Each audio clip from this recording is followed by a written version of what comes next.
Hey family, what's going on? Klaus here, and welcome back to yet another Mekanism version 10 modded Minecraft guide, where today we're going to be discussing how to build one of these babies, a fission reactor. Now, if you guys saw my single generator video talking about which generators were the best, then you saw that the gas burning generator in Mekanism is by far the very best way to get your power.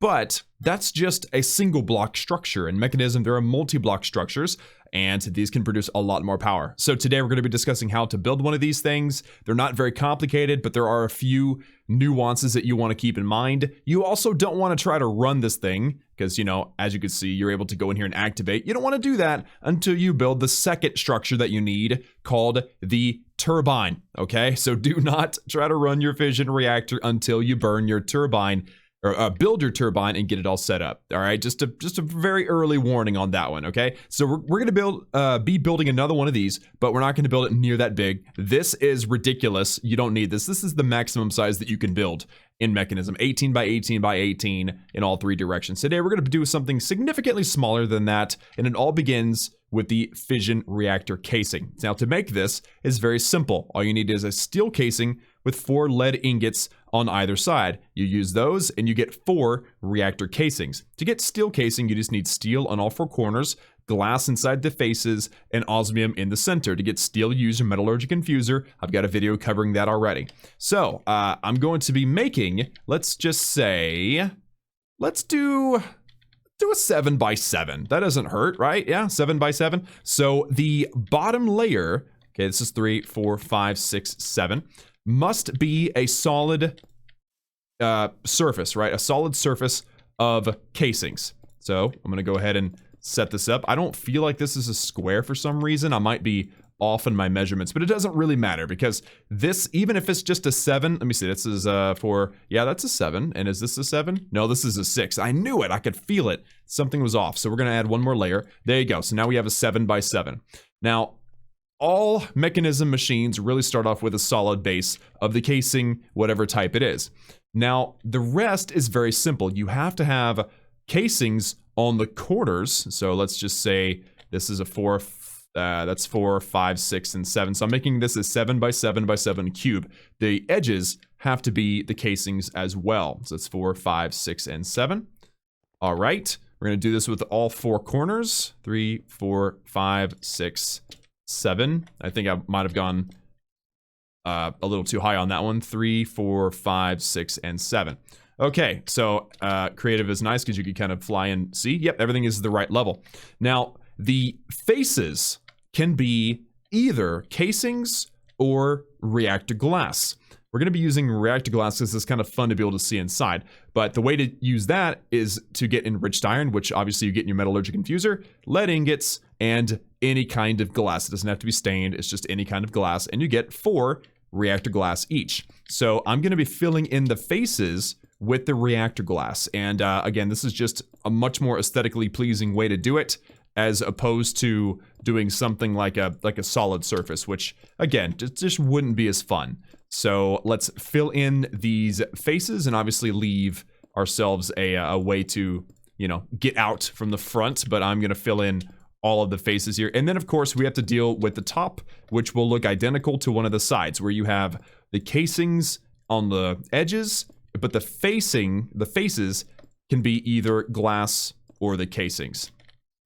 Okay, so we got that done. I'm gonna leave my doorway to get in there, obviously, and now let's do the top face. Now the top face, again, exactly the same as the side, so I'm gonna fill in all the edges, and again, they have to be, all of the edges have to be the casings. So we're gonna go ahead and fill all of these in just like so, and then the top can either be glass, like the facings that I have now, or they can be casings. Now, it's not quite as important to be able to see inside of it from the top, because how often are you gonna see it from above? But, you know, it doesn't hurt. So, place this down, and there you go. The entire structure is now built, obviously, except for our little way to get in and out.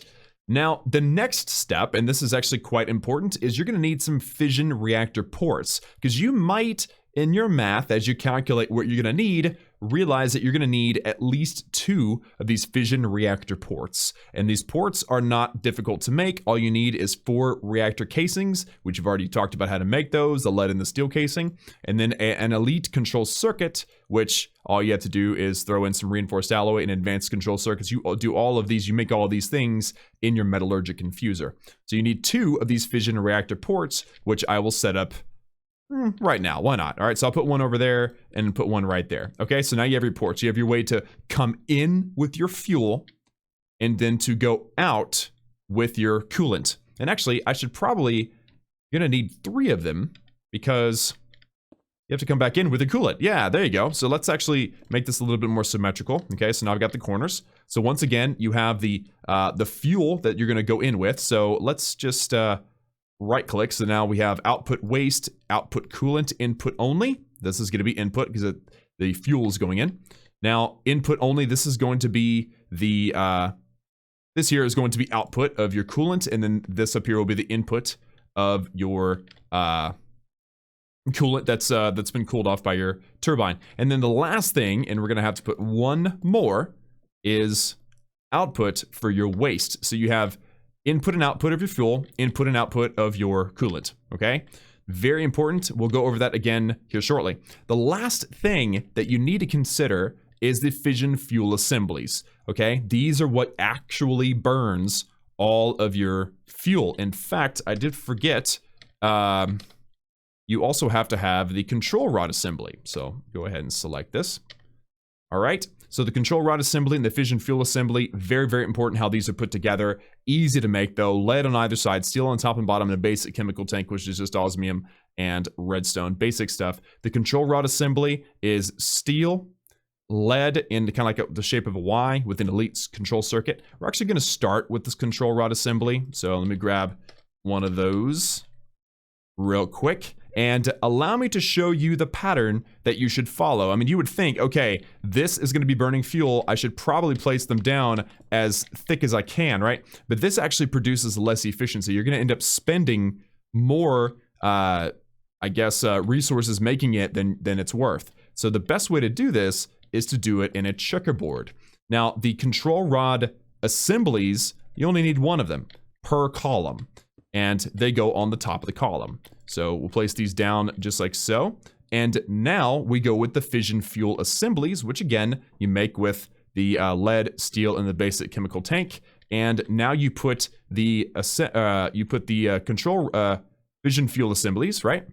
Yeah, fission fuel. So you put the fission fuel assemblies underneath the control rod assemblies, but you do more than one. You actually fill in the entire column to the ground.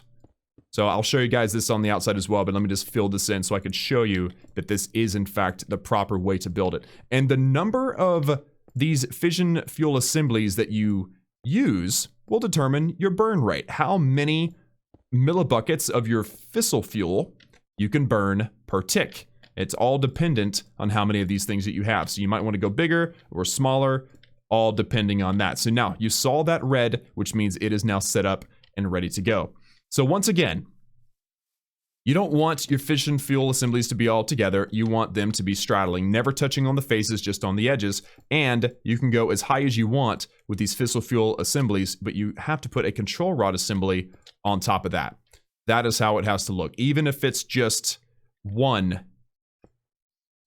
there you go. That's what you have to have. So in my 7x7, I have a 5x5x5 cube of fissile fuel assemblies with control rod assemblies on the top.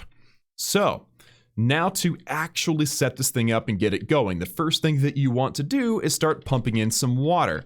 So I'm gonna go ahead and grab a creative fluid tank for water. I'm gonna set this down just like so. I do actually need some pipes to start pumping the water. Actually, you know what? I think I actually have to have a pump because there's no pressure in a tank. You actually have to pump it up with pressure. So I'm going to set this down just like so.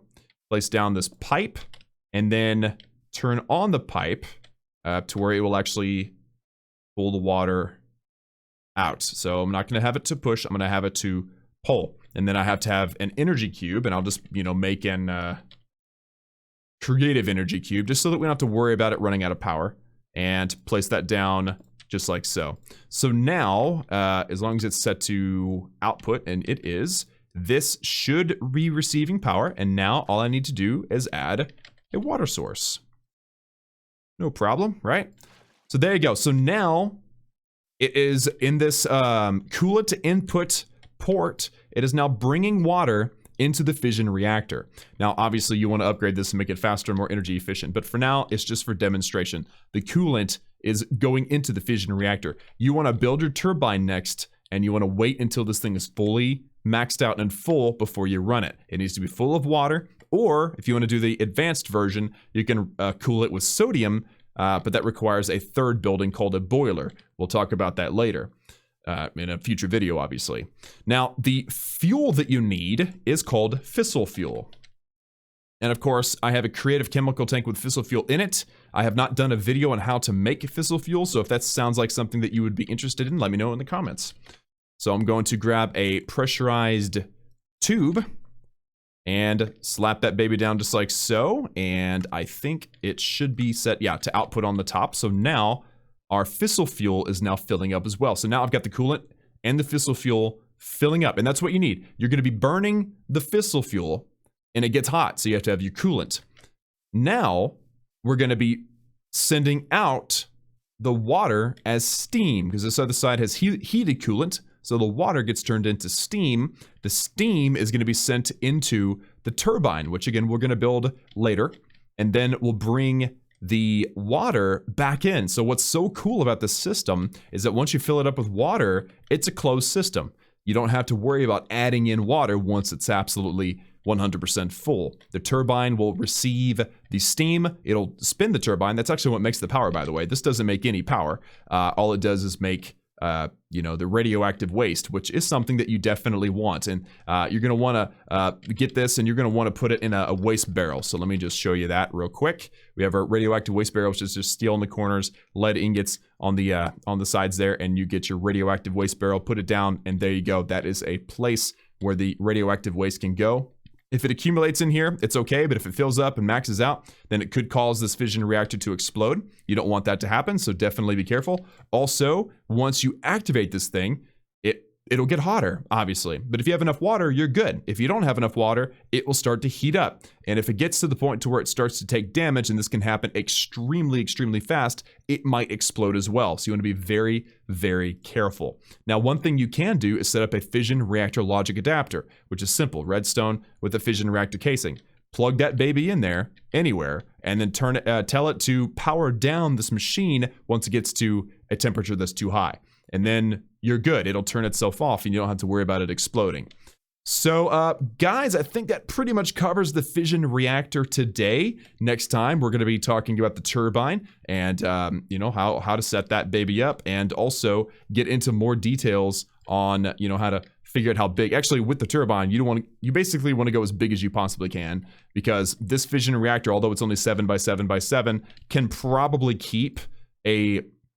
Actually, let's look. Yeah, so we can handle 52 burn rate. So it's not maxed out for a turbine. I think a regular turbine can handle up to like a 200 burn rate. So if you were to make this about 4 times bigger than a maxed out turbine, which is 17 by 17 by 18, it's going to be plenty. So basically a little fission reactor can keep a maximum sized turbine completely occupied, if you will. So, just something to think about. Next time, guys, we'll be covering how to build the turbine and then how to run these things together. So in the meantime, I'm going to allow this coolant tank to fill up. In fact, it would be easiest. Let me see, speed upgrades. Yeah, I'm showing you guys this because this is absolutely essential if you want water to happen. Shift right click, and there you go. I believe now it is 100% maxed out, 8 out of 8. So now you'll see this is filling up way, way faster. And you can even put more than one of these ports and plug in more than one of these pumps and fill this up even quicker, which is recommended because it's going to take quite some time. So guys, if you have any questions, please post them down below in the comments, like the video, and subscribe, and be looking forward to the future videos. For now though, guys, that's all for me. Remember, I love each and every one of you, and I will see you all again next time.